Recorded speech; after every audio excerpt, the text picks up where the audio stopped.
Good evening. We're glad to see you here. We have a good crowd tonight. Still some more coming in. It's about a minute till. We're going to start just a minute or two early because if you did not get 2 handouts tonight, raise your hands. The guys in the back will get them to you. There should be 2 different ones. A single sheet that's got blanks on front and back, and then another one that's got, I think 3 pages, 2 pages to it, 3 pages to it.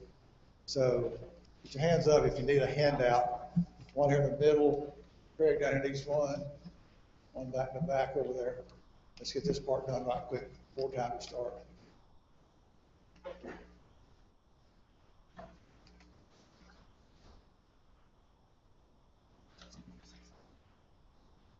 Okay, now one more question, different handout. Any of you gentlemen who did not go to the website and register to be here tomorrow for the classes, if you plan to come tomorrow for the workshop sessions tomorrow morning or tomorrow afternoon, but you did not go sign up for it, raise your hand. Let's get you a sheet for that so we kind of get a count of who might be here tomorrow. So anybody that's coming, one back here, 2 up here, 1 in the middle here. So if you're coming tomorrow but did not go to the website and register, hold up your hand. Let's get a sheet to you so we can just know kind of how many to plan for tomorrow. We've got a bunch of handouts made for tomorrow already. If you'll fill those out, just hand them back to one of the guys at the table in the back or somebody before you leave, so we'll get our hands back on that. It'll be good.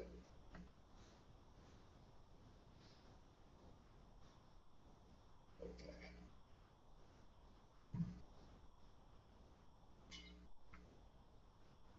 All right. Tonight, again, an exciting weekend, talking about shepherding elders in the local congregation.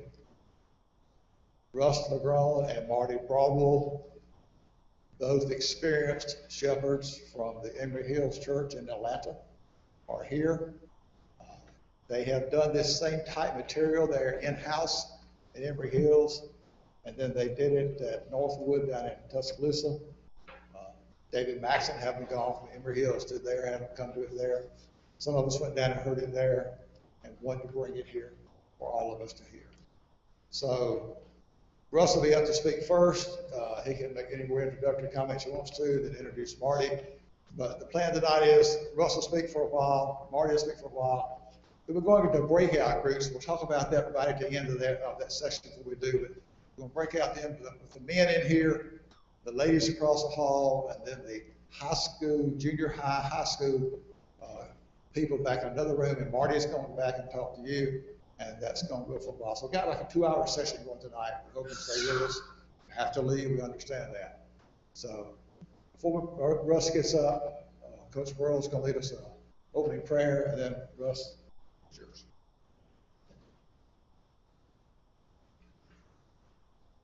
If you're like me, I have an app that makes my phone go to silent during Bible activities at school and during worship services. But I just remembered it wasn't set for Friday night, so I set it to silent in case any of you need a little reminder.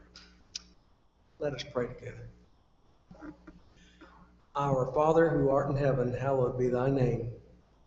We are so grateful that we can call you our Father. We're thankful for this congregation. We're thankful for the people that are here tonight, that have come to hear Russ and Marty present the role of elders, how to become one, how to live one, and how the congregation should look unto their elders. We're thankful for them, their safe journey here. We're thankful for each and every person here this evening that has come to worship and to learn more about your word. Give them a good recollection of the things they've prepared, and give us an open mind, open heart, that we can hear and listen and understand and apply. We ask you to be with those who are unable to be with us, who wish they could be here, but have health problems and can't make it. These things we humbly ask in Jesus' name. Amen.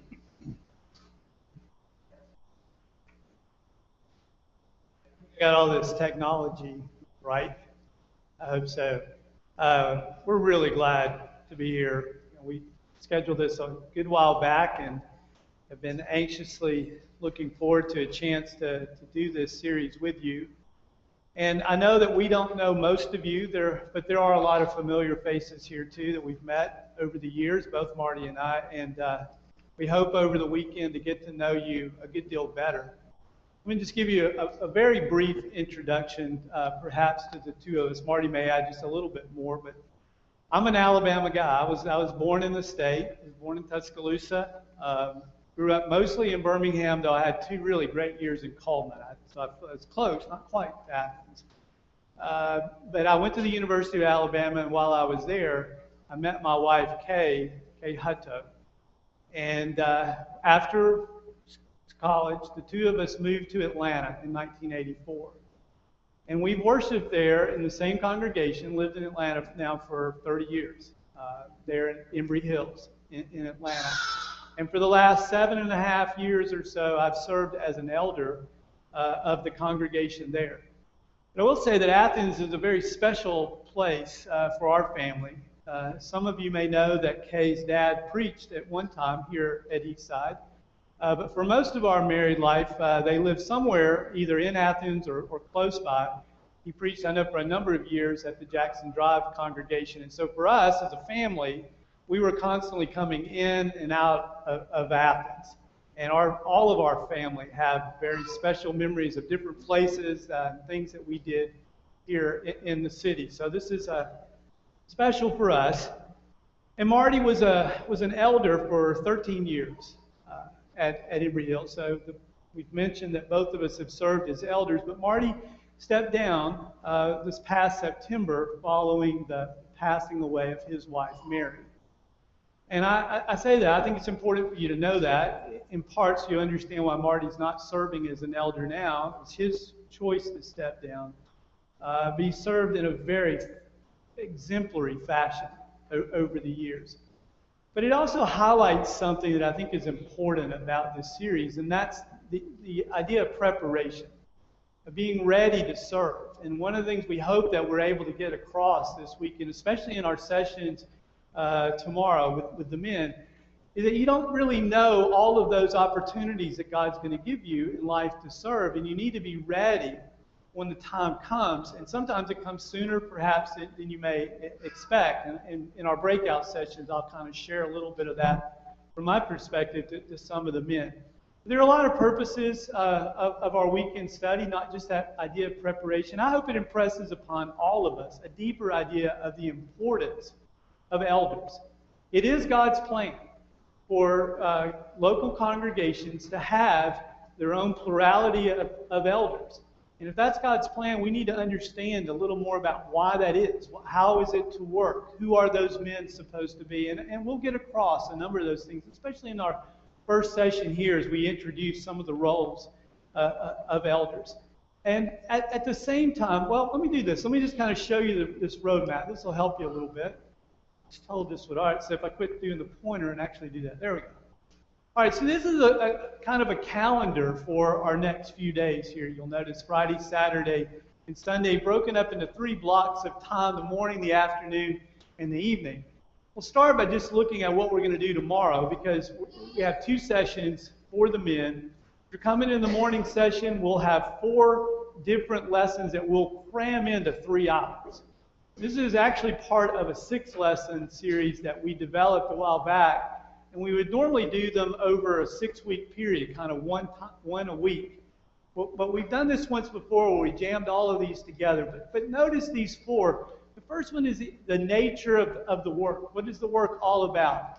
We have 2 words here, sheep shepherding, flock shepherding. I'll explain those a little bit more later on. And then that last lesson, especially focused on knowing what you're capable of and preparing. Now that's for the men on Saturday, but really we're going to cover a little bit of these things throughout. The idea of the nature of the work, we'll talk a lot about that in the next 30 or so minutes as I go through some things. On Sunday morning, Marty will preach at your regular time for someone to speak. And when he does that, he's going to talk about the role of an elder or a shepherd in terms of each individual sheep. How do you shepherd the sheep?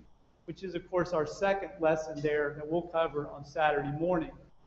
Tonight, Marty is also going to talk for a few minutes about elders as shepherds of the whole flock. And there's a difference between leading the entire congregation and also being a leader, a spiritual leader for individuals. And then finally, on Sunday morning during the class period, I'm going to talk about what a congregation can do in terms of developing, helping men to become elders. And you can see the relationship of that to our fourth class, which is the idea of individuals making up their own mind that they want to develop, they want to become a servant in this fashion. And then also tonight, we'll have some breakout sessions. I think they'll explain a little bit more later, but some of the men, the women are in a different place, and the younger high schoolers, middle school age, and so forth in another place. Well, that's our roadmap as we go through this. And Marty and I would both be quick to say it may be a little unusual to spend this much time talking about elders. I think it's unusual for the two of us maybe even to be delivering these lessons. You're probably more accustomed when you gather together like this on the evening to have an evangelist, a preacher, come in and preach lessons on whatever the topic is. Neither one of us are full-time evangelists. We do get opportunities to speak fairly frequently, but we're not full-time evangelists. But we have served as elders, and I hope that we can offer a little bit of a personal perspective in regard to that. And another thing, too, though, because both of us have worshiped at the same congregation for 30 years where there has been a continuous period of elders, which means, if you think about it, we were there. I know I moved there when I was right out of college. And so whatever preparation that was done in my life, that congregation helped me a great deal to grow spiritually. But I know what it's like to follow elders, to follow men that I, to this day, really admire. What they did, the tone that they set, the way that they engaged and got themselves involved in my life personally, but also the entire congregation. And I hope that we can offer a little bit of that perspective as well. Not just what we've done as elders, but maybe thinking a little bit about what it meant to work alongside of those that we admired, that we thought were doing a very worthy job as elders. One other thing that occurred to us as we were coming over, so I added up our combined years, the two of us, in terms of being elders, and recognized that our combined years is less than what three of your men who serve here, if you're from Eastside, individually have served as elders. There's a great deal of collective wisdom among them, and two other men as well. And that's a little humbling for us to think about what you already have here in terms of knowledge and understanding of the topic, but we do hope to be able to offer something to you. I'd like this to be a little bit interactive. It's not quite like a classroom when you got this many folks, but the reason that we're kind of down here on the floor and you're kind of squeezed into two sections is to see if we could do a little bit of talking. If you're comfortable kind of answering a few questions, I don't have too many, but a few for you. One thing I think would be interesting to know as a group, I want you to think about how old you were the first time that you worshiped at a congregation where there were elders. And I realize that for some of you, that's probably, as far as you know, when you were born, you were brought in as a child into a congregation, maybe, where there were already elders. For a lot of folks, that's not really the case. And so I'm interested, you can think of how old were you? So I like, if you don't mind, raise your hand if you were over 50 years old the first time you worshiped at a congregation where there were elders. If there's anybody. So I'm going to guess, Pat, you still have them, right? Okay. Because I know how old you are within a year. So, one of my college buddies. So how about over 40 years old before you worshiped where there were elders? 30? Someone else? How about over 20 before you worship somewhere? That would be me. Over 20. So a good number more. So I'm going to, this may bring up a lot more hands. How many of you, as far back as you can remember, you've worshiped somewhere where there were elders? Okay. That's a tremendous blessing. And I know some of that is probably because a great number of you are from this congregation here, and I understand that with a very brief exception. I mean, there have been elders about as far back here as you can remember. And so but to realize that there are that many, there are a lot of places where this just isn't the case. And in fact, where we first put this material together was for a congregation in New Jersey that did not have elders. And they really want to. They see that pattern, they desire to have it, and they understand some of the shortfalls. So it's a wonderful thing that most of you have that experience, because it really is God's plan. And I'm going to list a number of passages that kind of quickly show some of the things the New Testament says about elders. But before I do that, I got another question for you. If I ask you to name one passage that you know of in the New Testament that talks about elders, maybe two, one or two, what's a passage that comes to mind? Kind of quickly, what comes to your mind? 1 Timothy chapter 3 and Titus 1. All right, so I'm not looking to go any farther than those. Just the first is 1 Peter 5, the first one that comes to your mind, or one of those others? Maybe first. But I would imagine a good number of you, the first thing that comes to mind is 1 Timothy 3 or Titus 1. Why is that? What are those passages about? It's about the qualifications of elders, and so there's quite a lengthy thing. And whenever we talk about appointing new elders, we're going to go to those passages. We're going to talk about how those are the qualifications.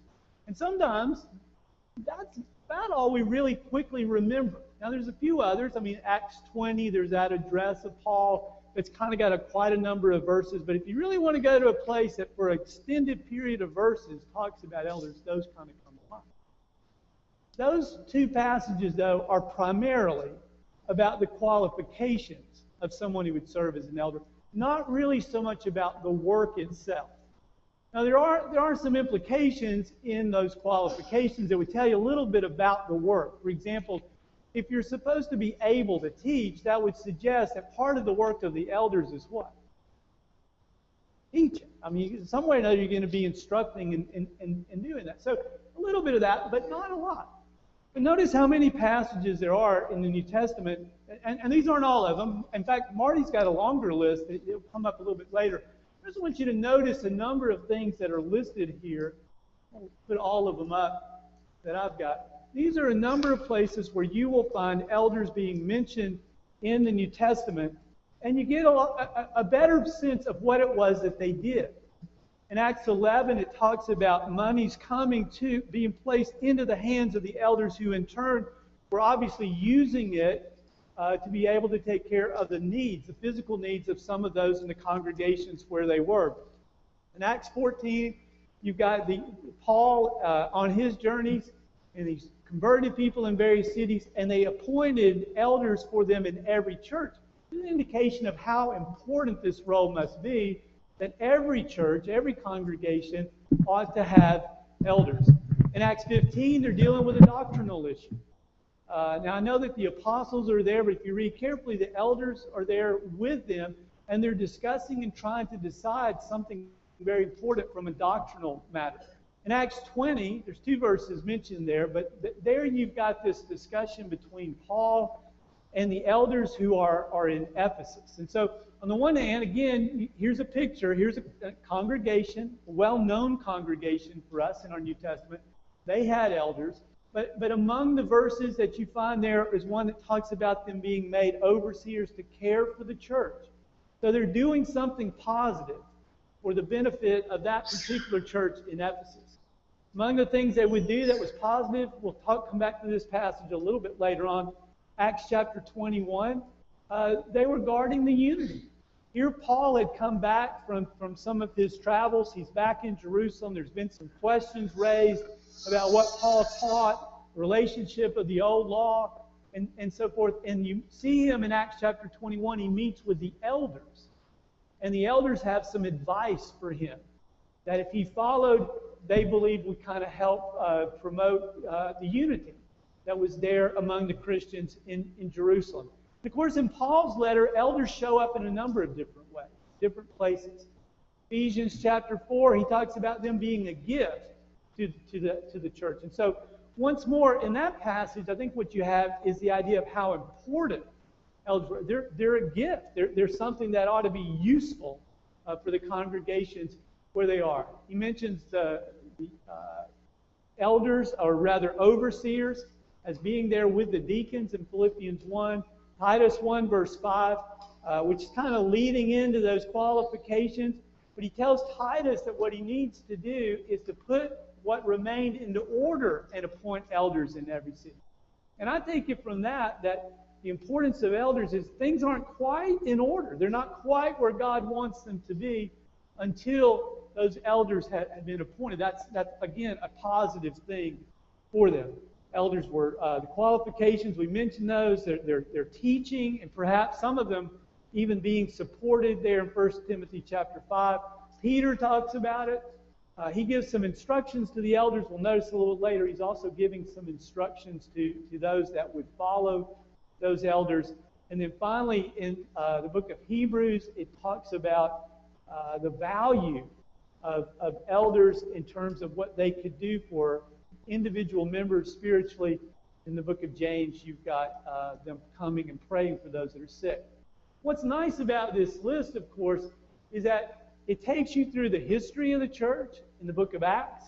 It takes you through the letters of Paul, takes you through Peter's letter, takes you to the letter that James wrote.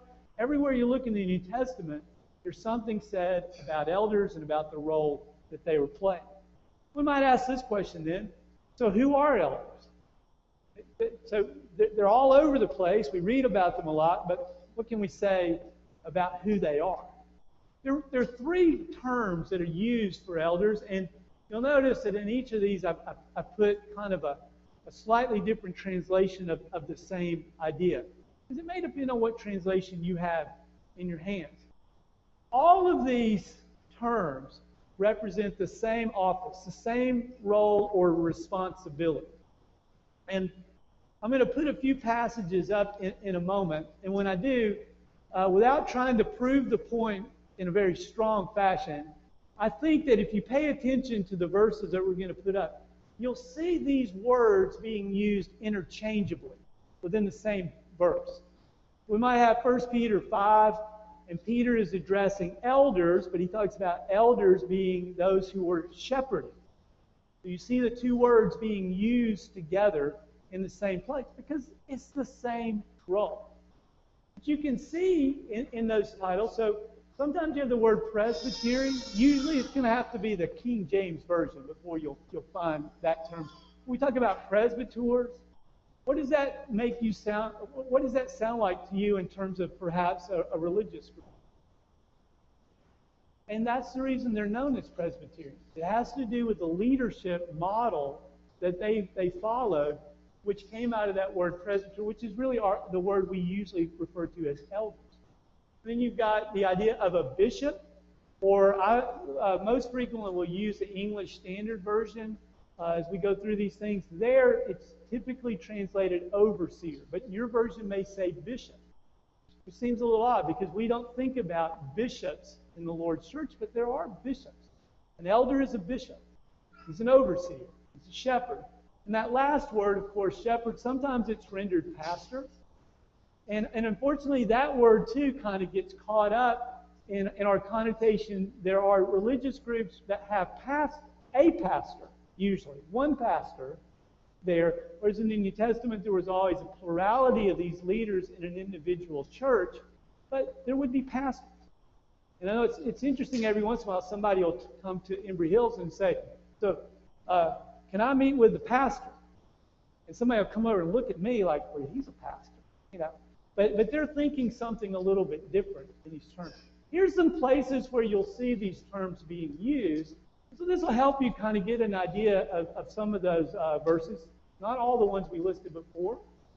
In Timothy, chapter 4 and verse 14, you have this passage where Timothy is reminded of something that he had received through the laying on of the hands of, well, it depends on the translation that you have. If you've got the King James Version, it'll say it was through the laying on of the hands of the presbytery, the eldership, if you've got the New King James Version, or maybe something like the Council of Elders. What's nice about that passage, of course, is that it allows us to understand there wasn't just one elder there. Wherever Timothy was when this happened, there were more than one elder. We've mentioned Acts 11, Acts 14, 11, monies were given to the hands of the elders. Acts chapter 14, there were elders appointed in every church where Paul had gone on that missionary journey. And then in Titus chapter 1 and verse 5, we mentioned that one as well, kind of putting things in order. What's interesting to me about that, here's one of those places where you can see how the words are used interchangeably.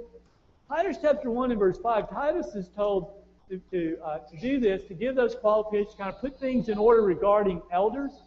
You go over to 1 Timothy chapter 3 and verse 1, same qualifications that are listed there, but there it's referred to being the office of a bishop or an overseer, depending on the translation that you have. You've got shepherds. So Ephesians 4 and verse 11, we talked about the idea of, in this role, this is a gift to the church.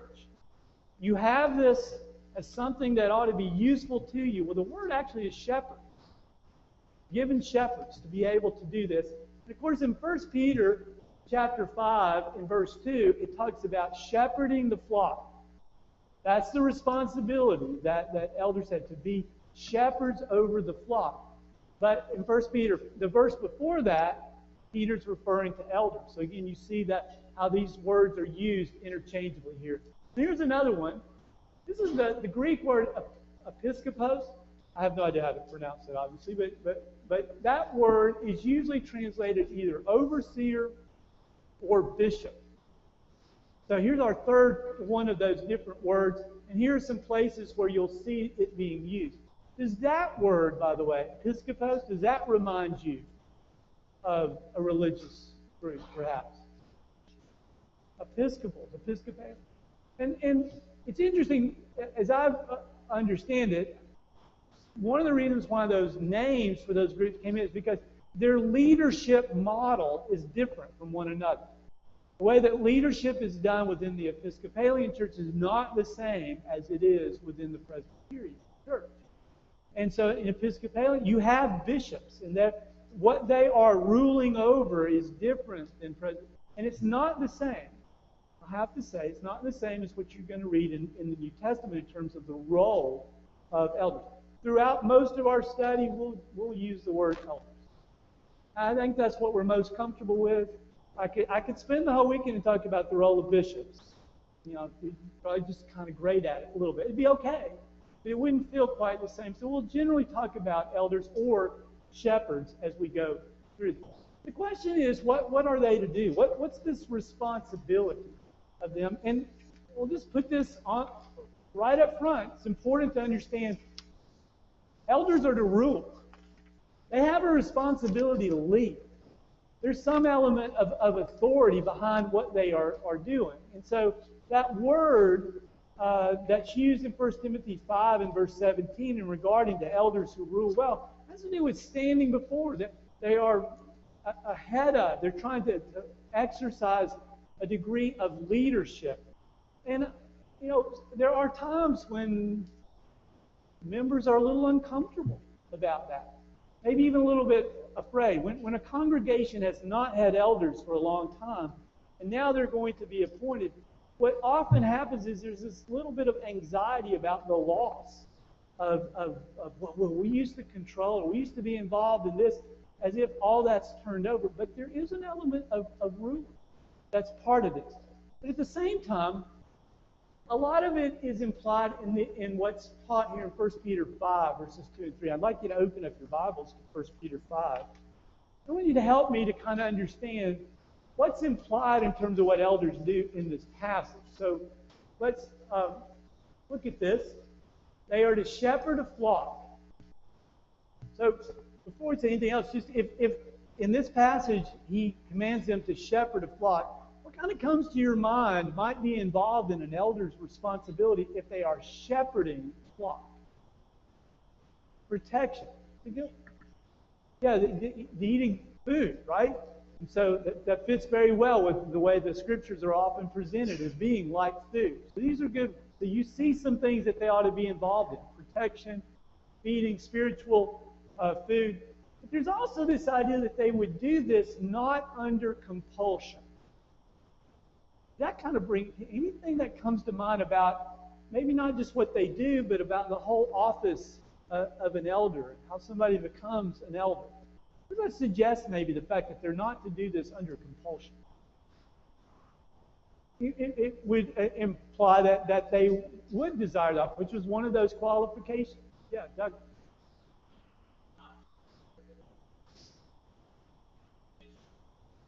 So there must be some heavy responsibilities that come with it. That's another good. A number of things then you could kind of figure out from this passage, just the idea it's not under compulsion. One would be there must be some kind of a selection and appointment, right?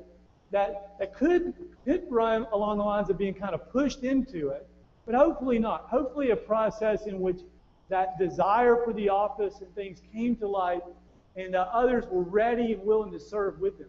How about not for shameful gain? What might that suggest that elders are going to be involved with in some way or another? Land, you might. I mean, there are going to be funds that are likely to be under their responsibility. There is that passage in 1 Timothy chapter 5 that talks about that there are some that are worthy of double honor, some of those that were also preaching and serving in that capacity. And there might be situations in which an elder is being supported. Why are they doing that? So there's a negative kind of under this, not for that shameful gain, but it does suggest that they've got some responsibility over funds. And then you've got this one, not domineering. What might that suggest to you? Out of that negative term, what does it tell you about the work of elders? There could be that, and he's saying don't do that. But if that's a possibility, what does that say? There's responsibility, right? There's some authority. Again, back to that, Peter's very clear about the manner in which they should lead. We'll have more to say about that. It's not this heavy-handed. It's not domineering at all. But it does say that there's an element in which they are leaders. And they are to show that type of leadership. So there's some giving, following of instructions that are in there. There's some other things too. Ephesians 4 and verse 11, the idea of equipping the saints. That's getting them ready. And what follows that? Equipping them for what? Do you remember what it says after that? Work of service, work of ministry. The things that a congregation should be busy in doing. We look to that passage often to tell us what is the work that a congregation or church should be doing. Well, this says that elders are ones who help get them ready to go and to do that. Praying for the sick. So they're leading and making decisions in matters that affect the church, like area of benevolence, which is the implication in Acts 11. Doctrinal matters, we mentioned that. Maybe even these personality issues where you had Paul coming in and they were trying to work toward the unity that would be there. Those are some of the things that elders are to do. And we'll bring to light, I hope, over our studies and discussions even tonight, more of those kinds of responsibilities, things that elders will do. There are responsibilities on behalf of the congregation as well. So look at some of these. I think we could kind of group them into two. One is that a congregation ought to be willing to follow. If elders are supposed to lead, then the congregation needs to follow and to be willing to do the things that they're asked to do by the elders. There are a number of passages that mention that. Look, for example, at Hebrews chapter 13, verse 7. It talks about that they ought to obey. Pretty strong word in regard to this. And I will say, we say a lot to those at Embry Hills where we worship. When they first come and they place membership and they're meeting the elders for the first time, we talk about the willingness that ought to be there to be submissive to the rule of the elders. We always kind of add to that, but not in violation of your own conscience. you find yourself being led by elders to do something that you believe is wrong, you need to raise a question about that. And perhaps you may not be able to follow. You're not being asked to follow to do something that's wrong. In matters of judgment and all, then the congregation should follow what the elders have to say. In 1 Peter 5, in verse 5, it talks about being subject to either the elders or to the elder. That may be a more generic passage about those that are younger following those that are older, but it immediately follows instructions to the elders, and it may very well be about the elders themselves. But I especially like what it says there in verse 6, kind of following from 1 Peter chapter 5 and verse 5. There's this focus of being humble. And humility is an essential quality that a congregation needs to have to be able to follow the way that they should. But I think the other thing that a congregation needs to do is to assist and join in the work. It's not as if, I think Marty's got a passage or two that'll highlight this as well. It's not as if suddenly you appoint men to be elders and they go and do all of this work and nobody else has any role in terms of leadership or responsibility or carrying things out. Think about Galatians 6 in verse 1. Galatians 6 in verse 1 and into verse 2 talks about some that may fall away, those that are struggling spiritually. Who does he tell should go and help those individuals that are struggling spiritually? Those who are spiritual. In other words, if you have a mindset of striving to serve the Lord and you see someone else is struggling, you have an influence with them, you should exercise it. You should go and do that. That responsibility in Galatians 6, 1 and 2 is a great description of what elders should be doing all the time. We'll say a little bit more about that in just a moment. But you should assist and join in the work. And there are benefits. There's some great benefits that happens to a congregation.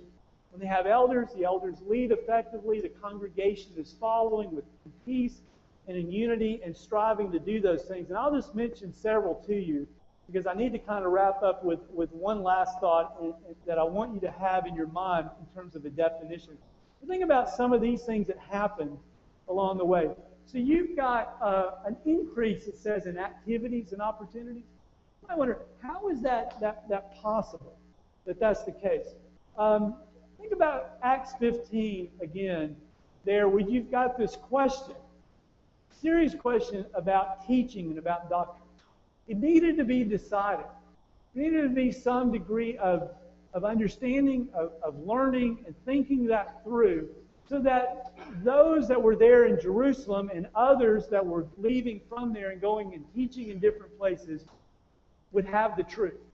What a value it is if you have elders who are dealing with new false teaching and have the capability of being able to quickly identify something that's not the truth, to be able to describe it clearly, show the scriptures of what is the truth, and to allow everyone to quickly understand and gain a right understanding of what it is that God wants us to do. Another example would be in Acts chapter 9. Remember in Acts chapter 9, there's a description given of the conversion of Paul.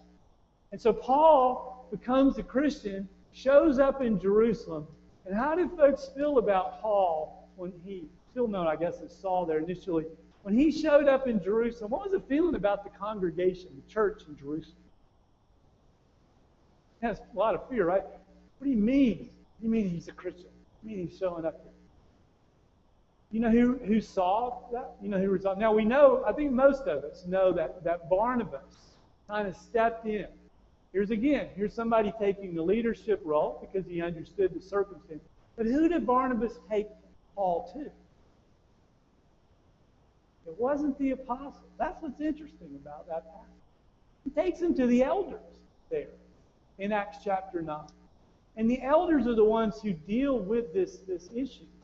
And so the good part about that is that they had this opportunity to resolve the issue. I know in regard to Paul, should he be a member? Should he not be a member?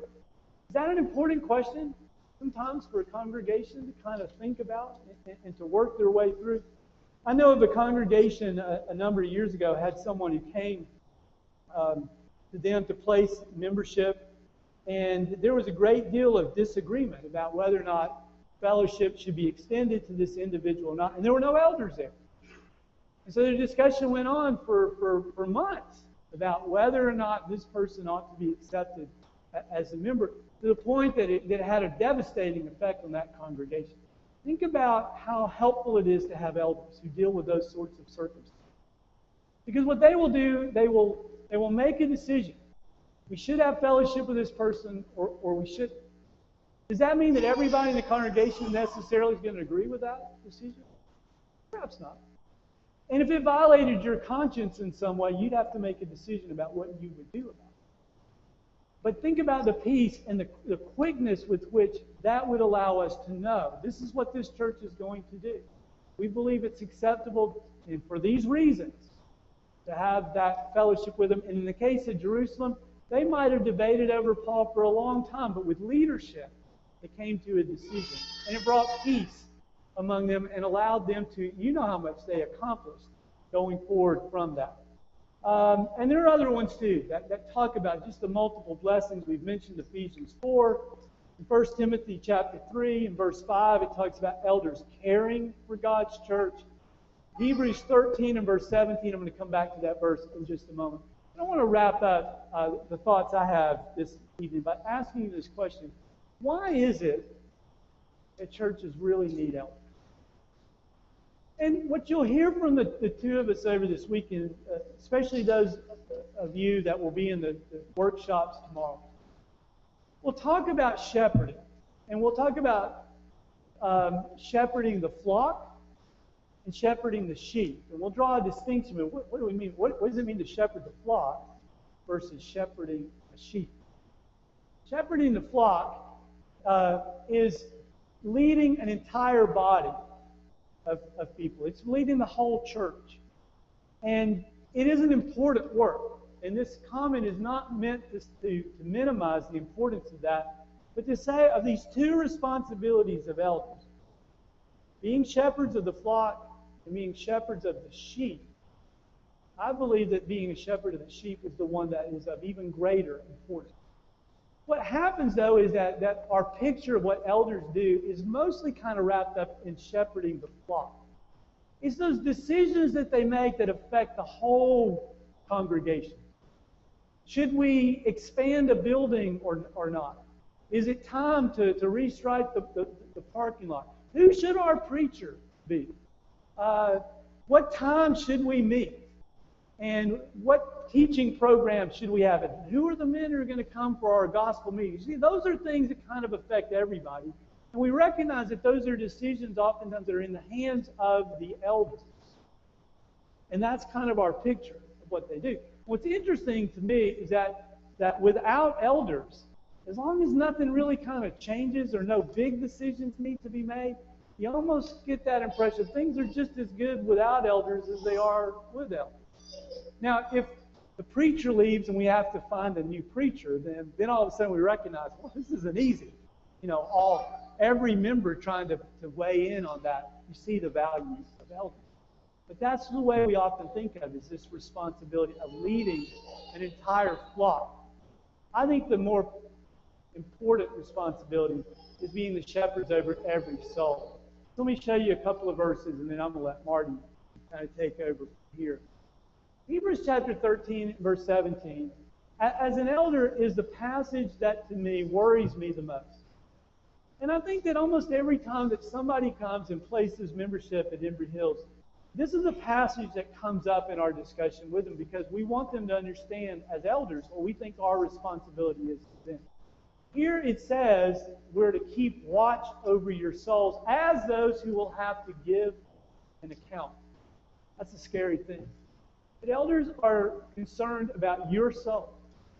They want to help you make it to heaven.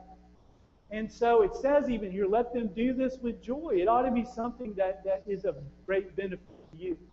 Then there's this passage we've talked about, 1 Peter 5, verse 2. It talks about shepherding the flock that is among you. But it says that you are to do that. It then brings in the example of the chief shepherd. My question would be, how did the chief shepherd, who's the chief shepherd, by the way? Christ. What did he do as a shepherd?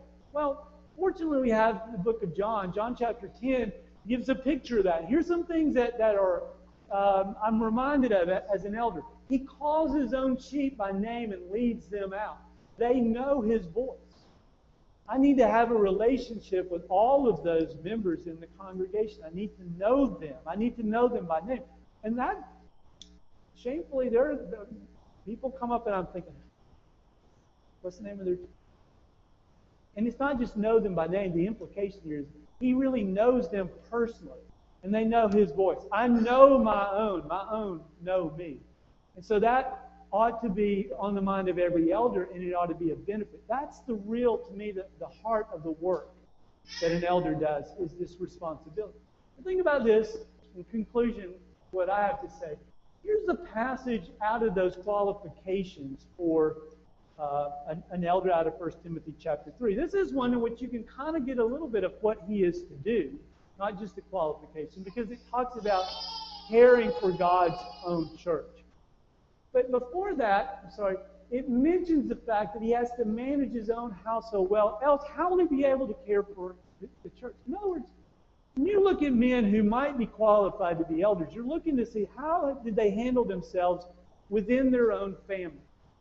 What's your picture of a father who's demonstrating that he might be ready to serve as an elder? Is it, when it says manages his own house well, are you picturing someone who just kind of has everybody organized well? Man, their household runs really, really well. Everybody gets up at the right time. They show up at school the way they're supposed to. Everybody's well fed. They always have the right clothes on. And, they march. They have their chores. Is that your picture? Everybody, it's an orderly house. Man, he gets everything done just that way. I think what we understand is that a father who's really ready to be an elder is one who has a relationship with every single one of his children. He knows them. He understands their weaknesses. He's trying as best he can to raise them in the nurture and admonition of the Lord. He's trying to help them to become what they should be. And if we knew of a father who knew 2 of his 4 children well, but really didn't know the others well, didn't have a relationship with them, would we think of him as someone who was managing his household well? That ought to be our picture of shepherds, elders, striving to know every member, trying to help them become what they need to be as they follow the Lord. Those are my thoughts.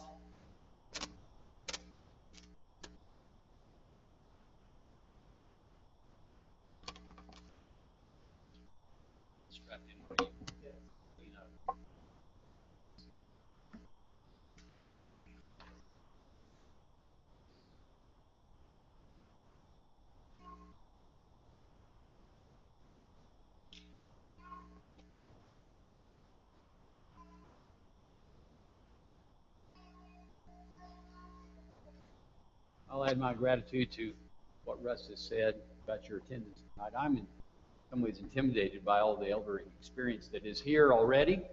I'm looking forward to tomorrow, where we'll get to share that with each other. And the sessions tomorrow are somewhat interactive, and we'll be looking at specific cases and questions that I don't know the answer to. So maybe we'll solve some of those problems. But we'll talk a little bit more about the model of the church as elders are to oversee it.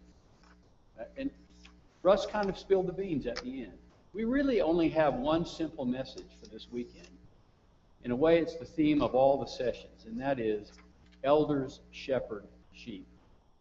It's an individual shepherding. And I think that emphasis in some ways has been lost in some groups. Sometimes when things go very smoothly, it's easy to lose that.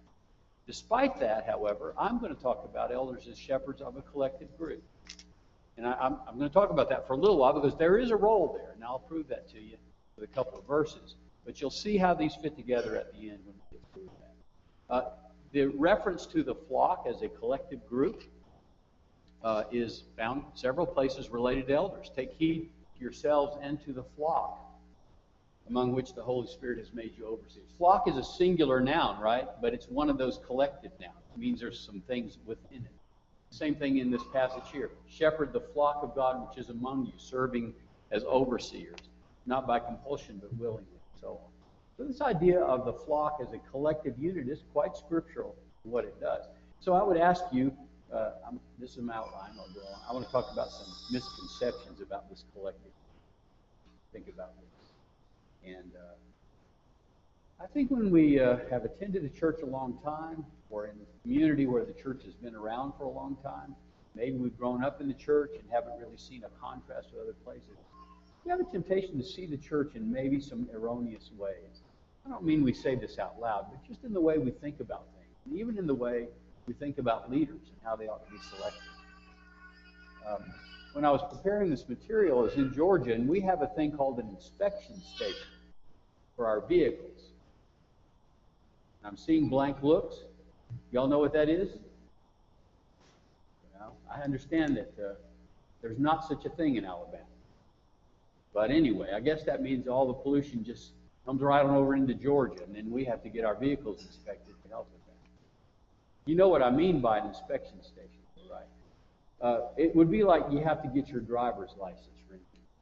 Y'all do have driver's license. So it's something that you kind of have to do it.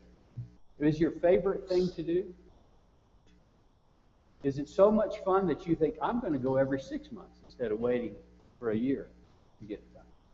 What's important about getting your driver's license renewed or your vehicle inspected is how convenient it is and how quickly it's done. I have to do it, but let's don't make an ordeal out of it. And I'll tell you this, when I've had my vehicle inspected or my driver's license renewed, it does not change my life, even for the rest of the day, does it?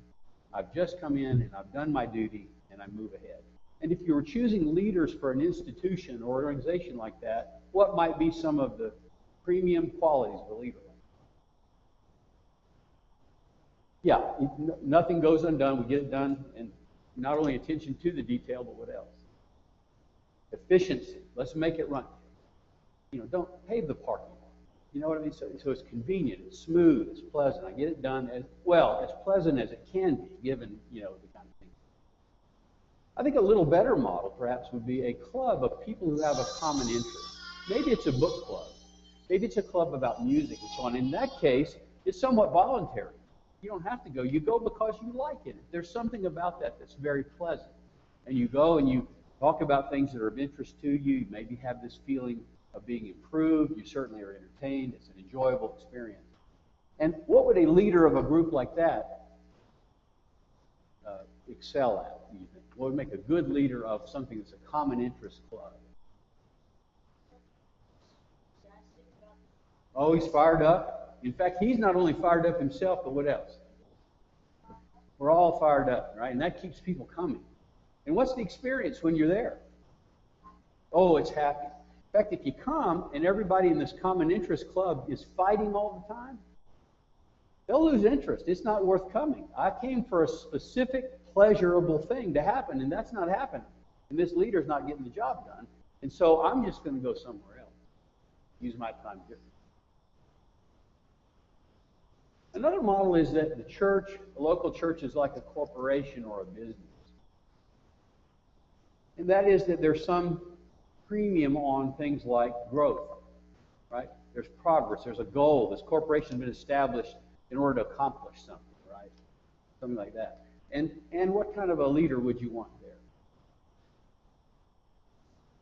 Yeah, so he's results oriented. In fact, the neat thing about a business or a corporation, there are some pretty numerical quantifications of success, aren't there?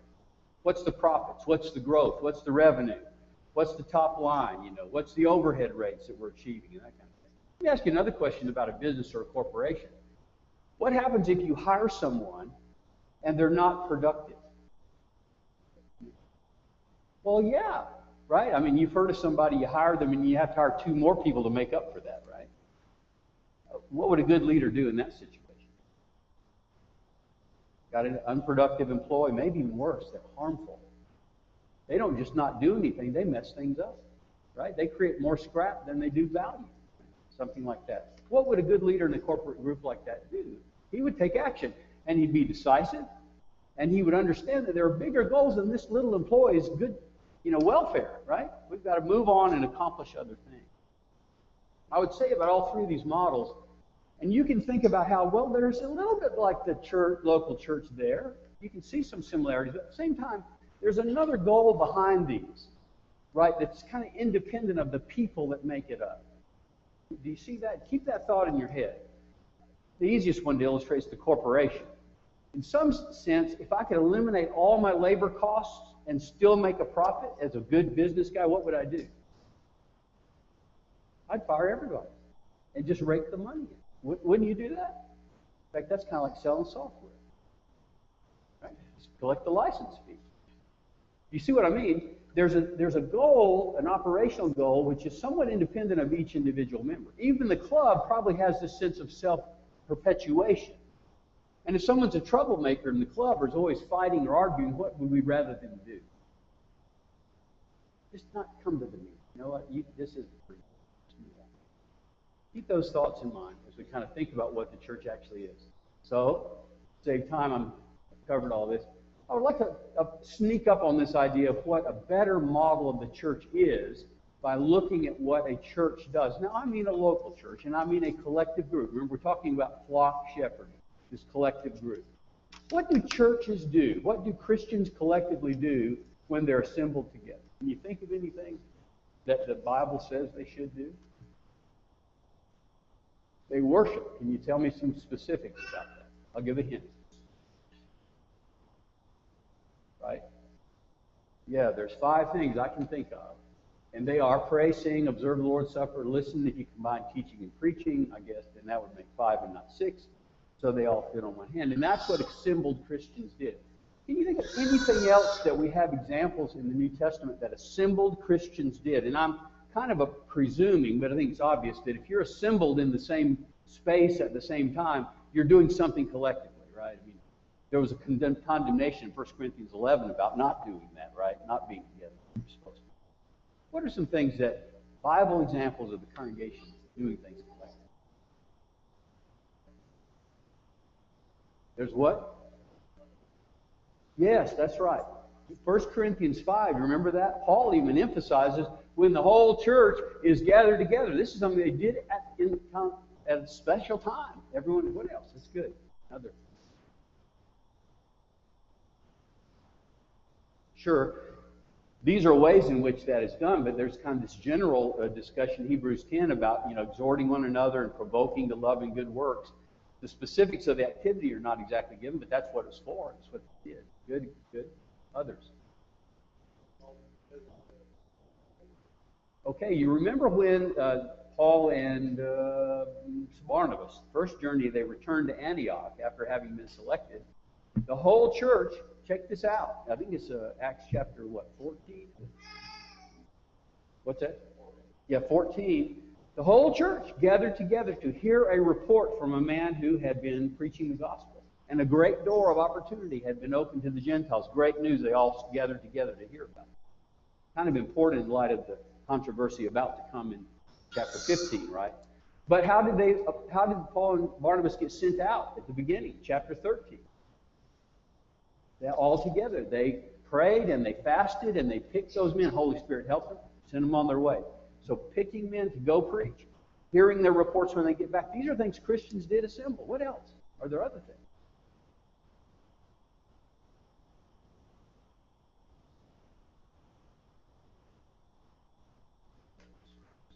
Good. Acts chapter 6, they had a problem. You can almost list 2 things there. One is they came together to say, we have a problem. And the other is the apostles said, here's what we're going to do. And you need to go pick some men, and we will go and appoint them over this matter. While we're on that point, I'll just ask this question. Is there any sense that the church had a collective mood, attitude, feeling at any time? Can you think of any cases like that? We're actually talking about one right this minute. That's why I brought it up. What was the response of the church in Acts chapter 6 when the apostles said, here's what we're going to do to solve this problem of the Grecian widows? What was their response? It pleased the whole multitude. I just wonder how you know that. I don't know that every single person was pleased, but the sense was that the whole group had a feeling about that. You know what I mean?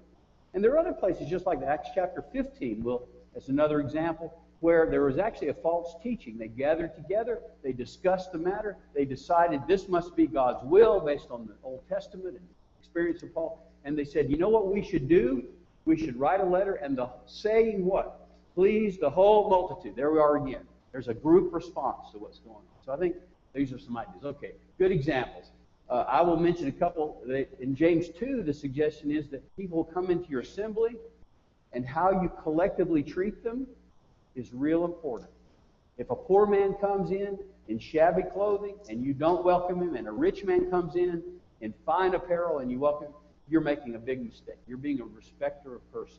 In some ways guilty of the whole. Remember that? So a collective work really is to welcome visitors.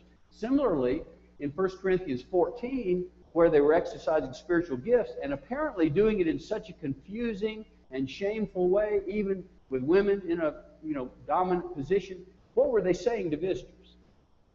And the passage is, God is not the God of. What were they saying by that behavior?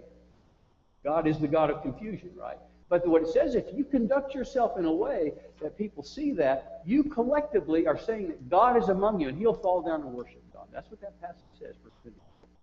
Is it possible that our worship itself is a way in which we are actually collectively teaching people? I think that's what that's saying. So those are collective actions. Select and appoint workers, we mentioned that. Workers to go elsewhere, hear reports from workers, publicly condemn an unrepentant brother, and then we mentioned initiate an unexplained discipline, 1 Corinthians 5, with the whole church gathered. And one last one, which we can't leave out, since this is a weekend on elders, is reprove elders that sin. Go read that verse in 1 Timothy 5. Who's supposed to be there? Reprove in the sight of all. So it's a collective activity. Elders that sin. Some teaching being done by that action. So these are collective things. Now in the New Testament, they're similar. This is a list of some of the things that are the same. These are not the things that they necessarily did when assembled together, but as a collective group, they needed to decide on these things or resolve the issue. And I'll just go through some of them. They had to deal with complaints of neglect. They had to select men for the office and duties. Russ mentioned that they had to decide whether to allow a man to join the church. In the case of Saul. There were disputes among members. And I take a parenthesis here on that one. 1 Corinthians 6, as you know, is a condemnation of those Corinthians, because what were they doing? What was the terrible thing they did? They were suing one another. And Paul says, if you go to law before unbelievers, it's an utter failure. I think it's the New King James Version. You have just messed up with that. But the solution, good news, is what? Well, yeah, he actually calls it, he says, is there none wise among you? There must be some wise people. I wonder who might be wise people in a church without elders. Who might you go to resolve an issue? And it might be what we call a carnal issue, right? A money issue, a debt, a disagreement, right? Something. That seems to be the kinds of issues it was. He says, bring that to the Christians. The wise Christians, we would hope an elder would fall in that category.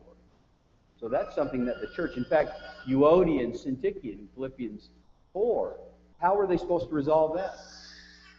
Help these women. I think he's addressing the church. Everyone, get involved with that. Help them sort this out. Sorry, I'm back on the parenthesis for a second. Think about a disagreement. How about a disagreement, we talked about maybe between two brethren, one owes money and that kind of thing. How about a disagreement between a husband and a wife? One has a charge against the other, a suspicion perhaps. Or maybe it's a charge, the other one denies it, and there you are, you're stuck. How might that be resolved? Do you think that passage in 1 Corinthians 6 covers that situation? As a better alternative than, say, going to law? Hiring lawyers, which, by the way, in our experience, they love to be hired. They love to extend the controversy. These are because they're unbelievers. Don't you think that's in the heart of the passage? Okay, close parenthesis, I'm off the topic on that. We'll get back to that more on Sunday morning. Hosting and recruiting preachers, interesting verses. Paul says, I'm sending Timothy. Like it or not, you welcome him and treat him well. And he also says, and I talked to Apollos about coming. Sorry, can't. So it seems like they wanted Apollos, but they didn't care for Timothy. I don't know, but in any case, Paul is saying, as a church, you're going to host, and they also were interested. They debated the doctrinal issue in Acts 15. They sent a letter to another church. They selected appointed men to preach. They committed to send money to needy, and Paul had to remind them about commitment. They committed to it. And they selected men to carry those gifts once they were done. 1 Corinthians 16, whoever you pick to carry. That was that was a congregational kind of decision that reflected their collective will. So what do elders do? And I just want to mention this point again, a little bit in passing, and that is that in the book of Acts, you see an evolution from the early Acts 2, Acts 4, Acts 5. Acts 5, they're actually arrested. The apostles are in the lead there. Acts chapter 6, with the appointed deacons, the apostles. Finally, in chapter 11, there's a famine in Judea. And when the collection is made and sent, who is it laid at the feet of? The elders. It's interesting that Luke has not explained what an elder is when he gets to that passage. I don't fully know the answer for that. But you know, it's a little bit like in John chapter 6 when Jesus turns to the 12. And if you read John, he hasn't explained who the 12 are. He just assumes you've read the other accounts, I think. That's how you're supposed to know. What are elders, you might say? A little more parenthesis. I think everyone knows what elders were because elders have been typical of God's people from the very beginning. You can go back to Moses. Who did he go talk to of the Israelites when he went back to Egypt? Right? There were elders appointed at the advice of father-in-law, Jethro. Right? Remember that? Older men have always led God's people. That's kind of always been the case. And groups of elders show up all through the history of Israel. So it's not like we don't know what they are. We don't understand that. But Acts 11, they appear to distribute the needy goods. And in Acts 15, it's elders and apostles addressing this issue over circumcision for the Gentiles. And finally, when you get to chapter 21, when Paul shows up with a bad reputation, you know, for Gentiles, they kind of meet him at the door and say, hey, we've got to, who is it? It's James and the elders. The apostles aren't even mentioned. Interesting. Persecution, the apostles state. Anyway, there's an evolution, it seems, from apostles to apostles and elders to elders. And I think it is fair to look at the apostles as prototypical, really, of the elders' functions. We'll do a little bit of that in the early part of the church. Just like those men who deaconed, served tables in chapter 6 are somewhat prototypical of deacons. I think that's a fair way. So here are some things that elders did. They distributed gifts. They met to consider doctrinal questions. They chose men to send. They wrote a letter to another church. They met to discuss their work. And with Paul, Acts 20, we'll come back to that. They made plans to avoid problems, and they gave gifts or appointed men to specific tasks. Timothy is the example there. Notice that almost all of those are matters of judgment. They are not really, you might say in Acts 15 they were addressing doctrinal questions, determining truth, but really how they went about that and how they went about disseminating that by means of a letter, that was a matter of judgment. I don't even think it was revealed by God. It was just a decision. We have to make this somehow. Should we send out preachers? Should we just write a letter and send that out? So there are exercised matters of judgment. And then James 5 talks about praying for and anointing the sick. What are the advantages of having men who are there to help make these collective judgmental decisions? What's the advantage of that? I want to take too much liberty knowing the mind of God, but why do you think that is a better plan? Perhaps. Yeah. Right. Right. You would think. And so the whole idea of elders is having collected that over time. If you have to narrow the decision down to somebody making it, let's pick the ones who are most likely to maybe have the most experience. These are just pragmatic things. So making it an orderly thing. I've noticed this when we have more of an open session. We wouldn't necessarily do this in the assembly, but anybody's allowed to speak. I'm not going to try to embarrass anybody that's already spoken up. But the people who will speak up are the ones who kind of already have the most forward personalities, right? There's some people who never speak up. They may be the wisest one. And sometimes you get an inversion of experience in those kind of public settings where the person who talks the most has the least knowledge or expertise about it. They just have a dominant personality. And so it's an orderly way to make decisions.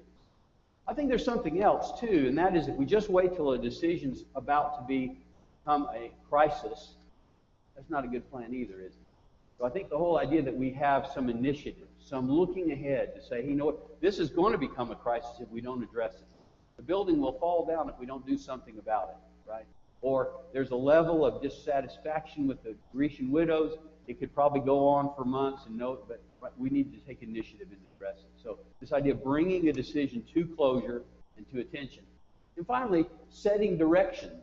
And by that I mean that there's a priority in things. And I want to kind of glom in on this passage. Both of these passages imply that. I'll mention briefly. 1 Timothy 5:16 has to do with supporting younger widows.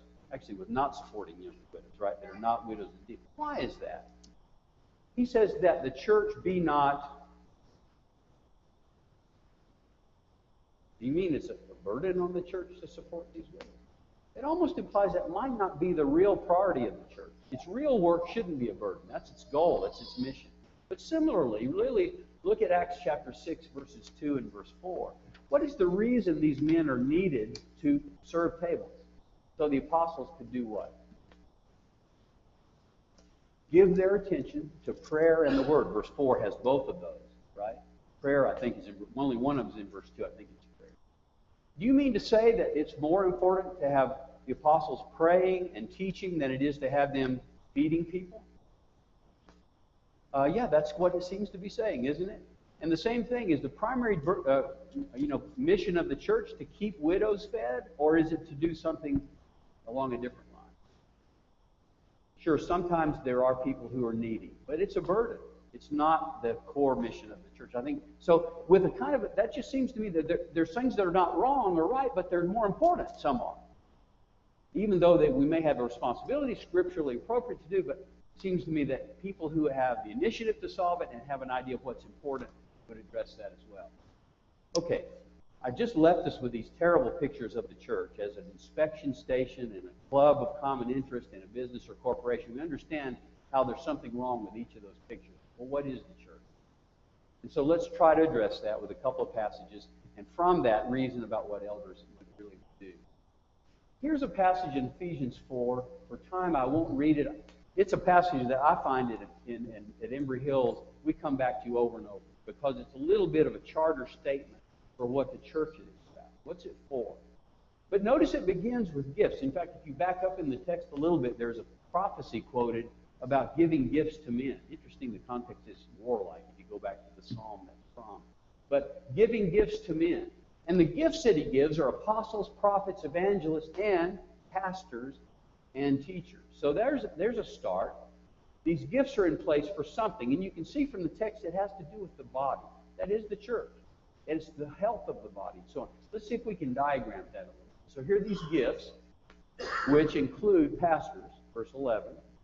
Remember what Russ said about those are shepherds. That's the word. That's elders, are part of that group, along with apostles and prophets, as well as teachers. And so what they're supposed to do is for the equipping of the saints. That doesn't tell me very much. They're handing out toolkits.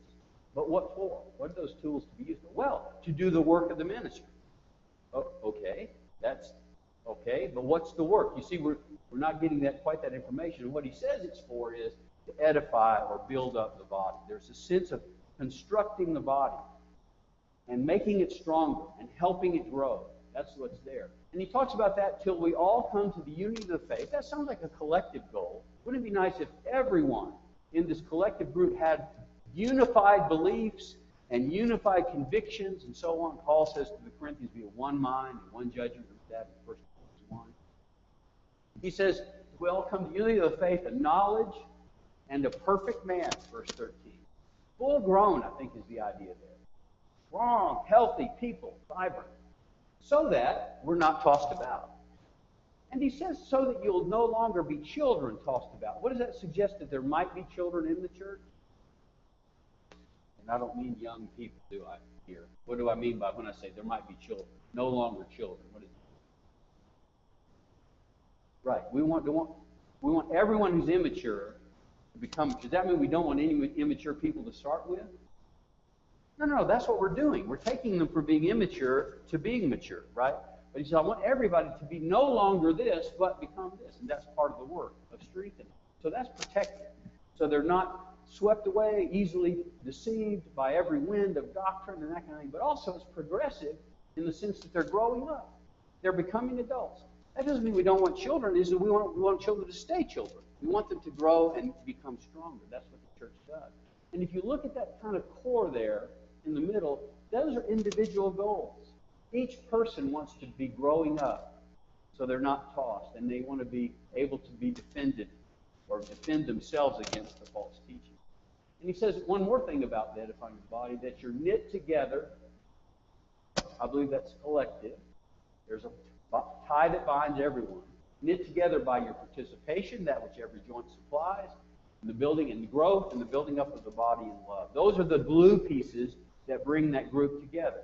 So what you see then is this cocoon, this culture dish, this controlled environment in which that perfection of each member then can happen. And do you see how this puts the collective leadership of the elder in a different context than just things running smoothly or growing to be twice the size that we are today in 10 years from now?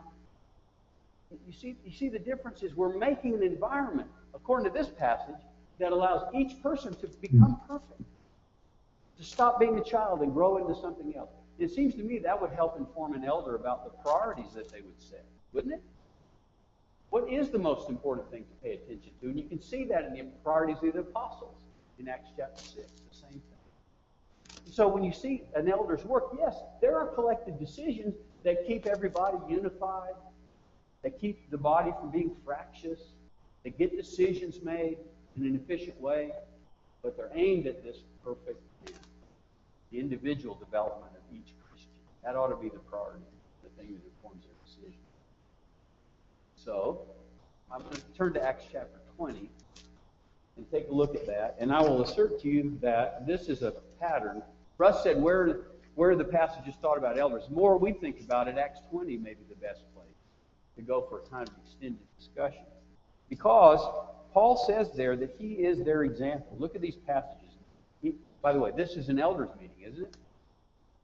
Right? The elders from what church? You know, Ephesus. But they didn't meet in Ephesus. They met in, you may know where? Miletus. It was an offsite. Right? And Paul came in as a consultant. But anyway, okay. But they had an elders meeting. And he says in verse 18, you know from what the first day that I came to Asia in what manner I always lived among you. Why is he bringing himself up and say, you know how I live?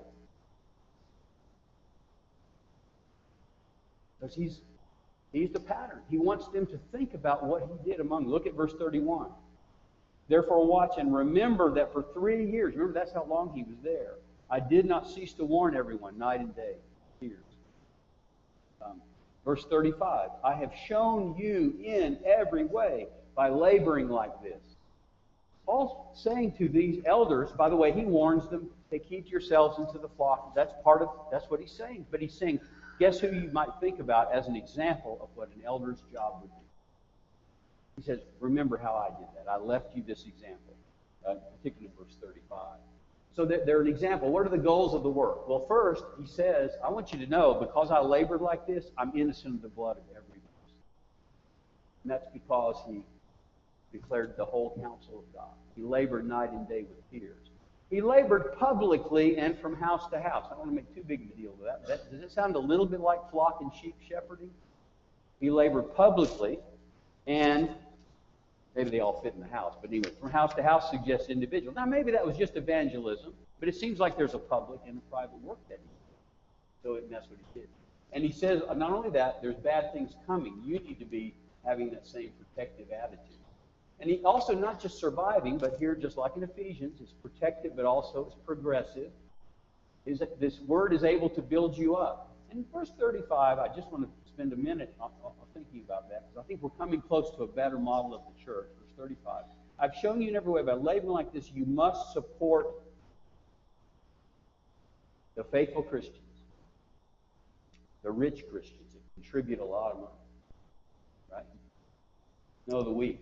And who are the weak? Are they the people that have problems? Yeah.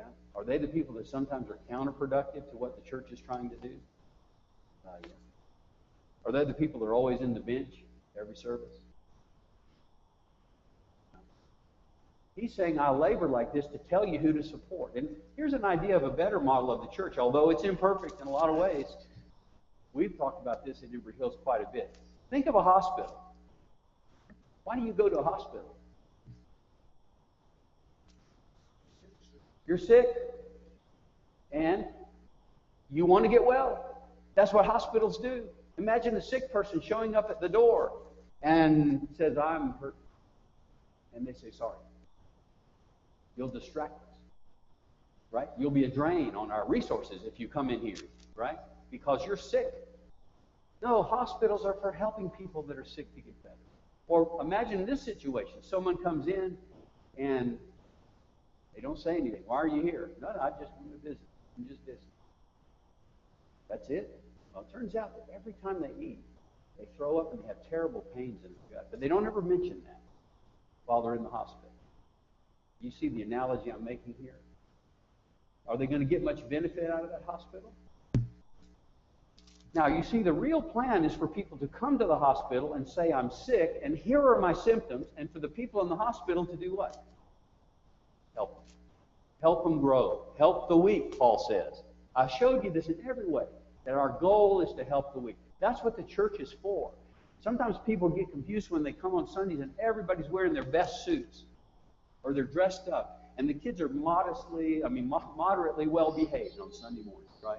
And so it's pretty clear there are no marriages that are struggling at all, and no kids that are struggling at all with things in their lives, right? Because if you just look around, you can tell everybody's well here. There are no problems. You know what I mean? No. We're sick. We're all of us sick. Now, here's a difference with a hospital. You hope the doctors and nurses are not sick. But in the church, is that the case? No. I'm afraid the strong people are still trying to grow and get well and get over the things in their lives that are a problem. You see that? Even elders. You might ask the question, who elders the elders, right? In fact, Paul discusses in this passage how I supported myself and others. He mentions about laboring with his own hands. There's a sense in which elders do double duty in the sense they've got to figure out how to keep themselves well and help other people. Paul says, I'm setting this example for you. You understand what I mean? Who elders the elder? Well, maybe it's the other elders, and that's certainly a blessing. But I'm saying there's this double burden for those who have achieved the spiritual strength, that they can manage their own health. Take heed to what? Yourselves and to the flock. There's this double duty there. And that is doctors. Now, all the other thing about hospitals is nowadays, as soon as you get kind of halfway well, what do? You're out. That's not the idea. What we want people to do is to get well enough that they begin to make other people better, to help them as well. That's kind of a better picture. So think about that as an image. And I can almost say it's scriptural because Paul said, I've shown you this, that you should be helping the weak. And I think that's the picture there. And he says the reason is there's a destiny out there. Here are some things that Paul did, which I think reflect the elder's job based on Acts 20. He proclaimed everything publicly from house to house. He declared the whole counsel of God. He took heed to himself and to the flock itself. He was protective from external threats. They needed to be protected from internal threats. He watched and warned night and day. He provided for his own needs and for the needs of others. I think that's a challenging but accurate model of what shepherds have to do in a collective. There's double duty. They're providing for themselves and for the needs of others. And here are the things that they do in that group. And of course, the bottom line is supporting the weak. Now, we won't talk about these, but tomorrow with the men, there's kind of a job description. We have 4 pages, I guess. Here's a couple of them. These are duties that you might think about as an elder that you need to be prepared for, that handle collective matters. We have another 2 pages related to individual shepherding. But here they are. Provide spiritual food, exhortation, motivation, lead discipline, provide for edifying worship, correct doctrinal errors. Are these physical things, or are they related primarily to the health of the soul of the individual? Even though they're collective decisions, they really have a goal of helping those individual souls. So how does the flock support this? Well, first, please shed the worldly views of what the church is. And I'll tell you where they show up. They show up kind of in disgruntlement.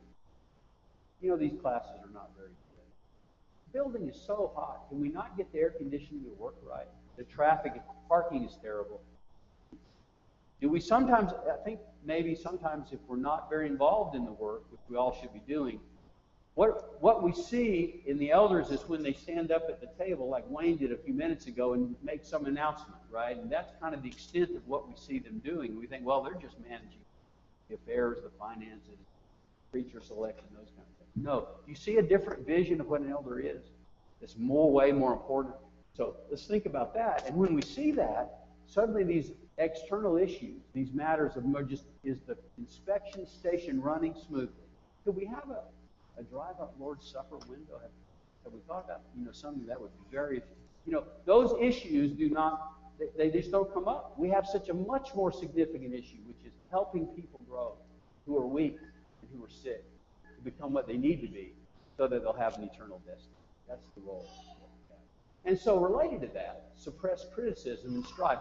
Timothy is told by Paul that against an elder, receive not an accusation in the mouth of 2 or 3 witnesses. I think sometimes we are thinking, well, if it's a big deal, don't go charge the elder with a serious sin unless you've got a lot of evidence behind it. I think it's more than that.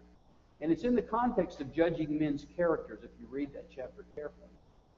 I think he's saying, hey, be really careful, because that criticism undermines those men's capability to do the work that they do. I think there's a special protection. Now, there's a special punishment if they sin. It seems like in that same passage, proven the sight of all. But I think elders should be given a special, what's the word I'm trying to think of? A tolerance, if you will. It's that negative.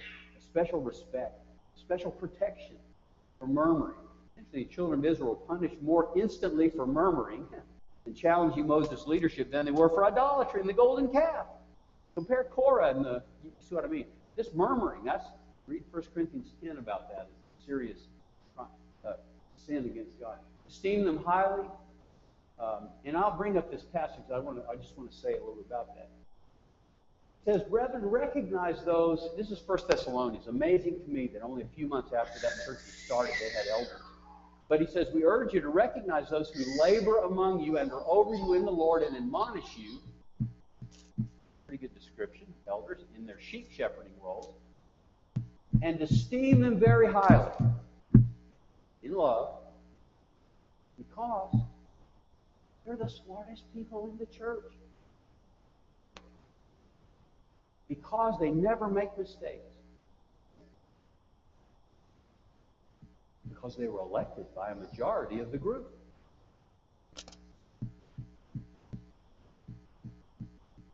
Because they've outlived most of them. What is it about the elders that deserves this esteem them highly? For what? It's what they're trying to do. There's nothing inherently magic or superior. They have an important work to do, which we saw in Acts 20. Which is helping the weak, helping us all to become stronger, to grow up to the measure of the stature of the fullness. That's their work. And who gave them that work? Over which the Holy Spirit has made you overseers. That work came from the Holy Spirit. The important work. And for that reason, they're to be respected highly. Not because they know more Bible than anyone else, they never make a mistake, or they're most friendly people, or they got elected by most of the church. That's not the point. You all see where I'm headed with this. This is their work, and their work is about souls. They watch in behalf of your souls. That's what we learn from this passage. And finally, then, of course, that leads to submission. And I won't say too much about this until Sunday morning, but I do want to say more about that. Here's an interesting passage in 1 Corinthians 16. I never saw this for the longest time. It's in the middle of a bunch of greetings. You think, okay, what? Skip over that. He says here, I urge you, brothers, that you know the household of Stephanas were the first converts in Asia, and they that have devoted themselves to the service of the saints, verse 16, be subject to. Are they elders? The household of Stephanas, are they elders here? It doesn't even appear that they're really necessarily in that church. And yet, what is he calling on us to do, or the Corinthians to do? Be subject to. Would it be the case that when anyone is in the service of the saints, that's probably something we all kind of sign up to and be subject to them in the way that they're working, the way they're... And this is not only you have to do it, you have to submit to what God says you have to. This is something you want to do because of the value that they have. So, and then this one we've already looked at. We'll say some more about that on Sunday. All right, I'm done. You can do as well as you like. Okay, I know you've been sitting for a while. For those of us in business, sitting in a 2-hour meeting is nothing necessarily unusual. So I go to a conference and sit for an hour and a half, so it's a little unusual for us, but maybe we'll be all right. What we're going to do now is just break out in some groups, so I'll give you time to kind of stand up, walk around a little bit. Ladies, if you'll go across the hall, if you stay with us, across the hall to the ladies' classroom, Shirley and Barbara and Sandy, who are elders' wives, or Sandy has been in the past, are going to talk to you a little bit about the role and what's involved and what it's like to be an elder's wife. 6th grade through high school, if you'll go to the college classroom, Marty's going to come talk to you and just ask you some questions that you might find challenging to think about a little bit along that line. And then men who are left, if you'll kind of assemble the center section toward the back, like the auditorium class does in here, center section toward the back, Russ is going to be in here with us, and we'll do that. It won't last too much longer. We'll just a little while, and we'll get you out of here. But appreciate very much you being here. Men back tomorrow at 9 o'clock or 1 o'clock. Dual sessions, same thing morning, same thing afternoon. We got a lot more coming in the morning than do the afternoon, so if anybody wants to shift, that's fine too. But see you then. Appreciate you coming.